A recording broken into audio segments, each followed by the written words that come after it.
All right, this video is about bringing the absolute perfect wine on a date and what is going to get you laid. Whatever you want,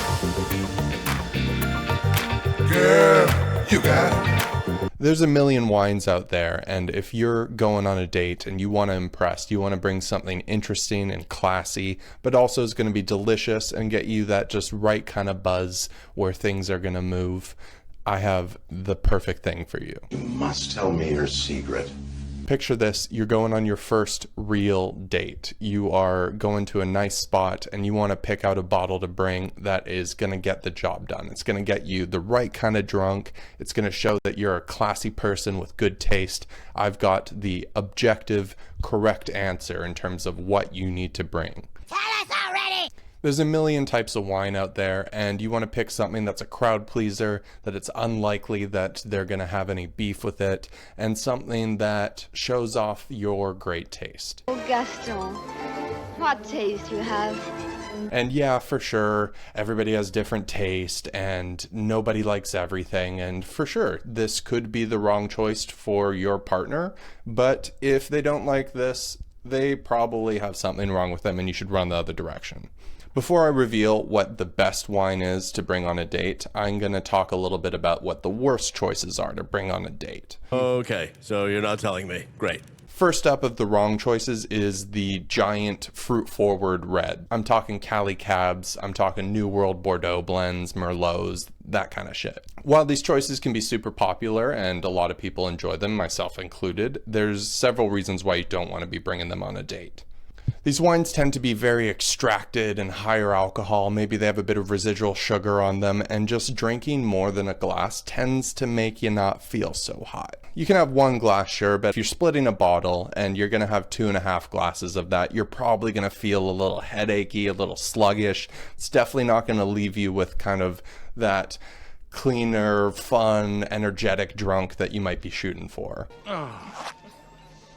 It's also divisive style. If you're someone that's into lighter reds and white wines, you're probably really not into drinking a 15.5% giant Napa Cab. And kind of in the same category is overly structured red wines. So I'm talking full-bodied reds that tend to have a lot of tannin and acidity and be more built for aging. These reds as well tend to make you not feel so great if you're having several glasses. They're kind of built to age or to have with a steak, and just, you know, have a glass, not several glasses trying to lead to sexy time. I'm too drunk to come.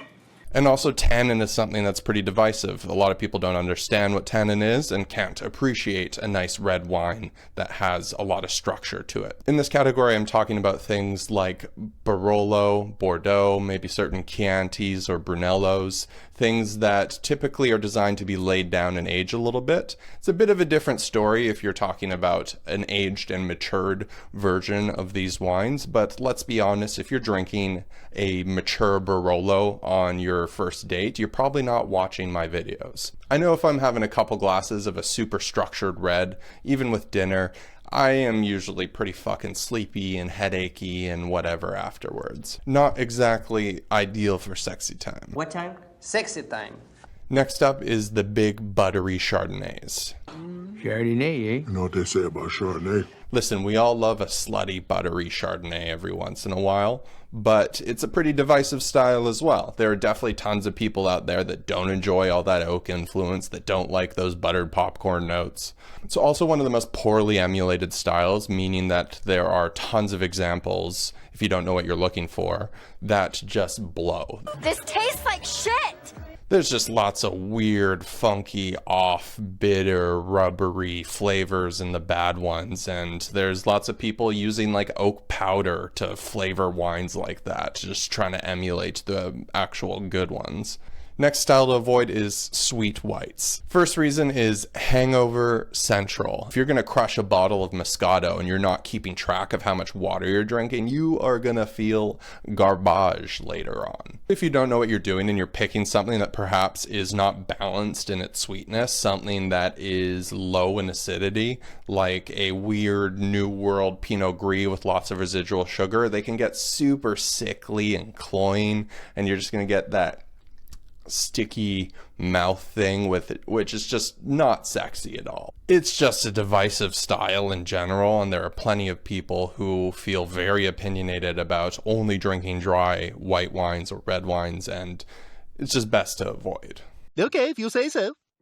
All right, enough beating around the bush. The number one crowd pleaser, sexy first date wine is Lambrusco. What the fuck is that? If you're not familiar with Lambrusco, it is a sparkling wine from the north of Italy that comes in two forms of sparkling rosé and sparkling red. In this context, I am specifically talking about the sparkling red, the dry Gasparoso Salamino dark red Lambrusco, or any of the other sub-varieties that give you a dark red. I know there's a million of them. Oh, I just wish I understood why. Why I should care. Why? Well, first off, it is obscure enough that it's quite possible that your partner has never tried Lambrusco before, and it's going to be an exciting novelty for them to try sparkling red wine. Oh, darling, how exciting. In almost 10 years in the wine industry, I have yet to find somebody that doesn't enjoy Lambrusco.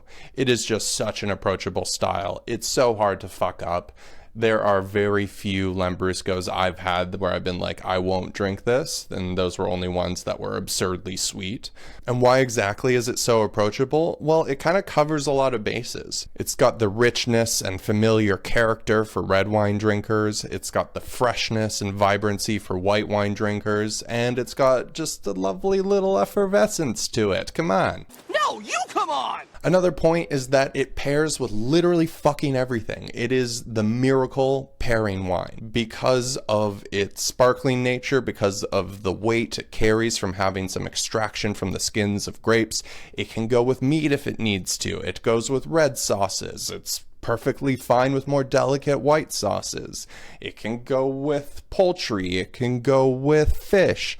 It does it all. If you're having some South Asian or Latin food that's got some spice to it, try to pick a Lambrusco that's a little bit off dry, just because the sweetness helps cool the spice, but don't go overboard on the sweetness front. Just picture it. You bring the Lambrusco, they go, oh, I've never heard of this before. And you go, well, it's a sparkling red wine. Don't mean to blow your socks off. I cringe when you talk. And then you're drinking it with the meal, and it's just delicious with the meal. It's palate cleansing between bites. It's bringing out wonderful flavors with the food you're having with it.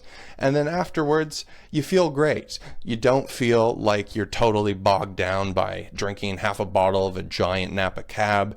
You're feeling that fun, flirty bubble high, and you're well on your way to sexy times.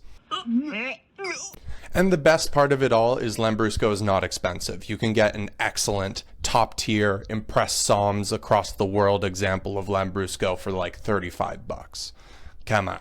So get out there, bring a beautiful bottle of Lambrusco to your date, have a great time, and send me an invitation to the wedding if you really want to thank me.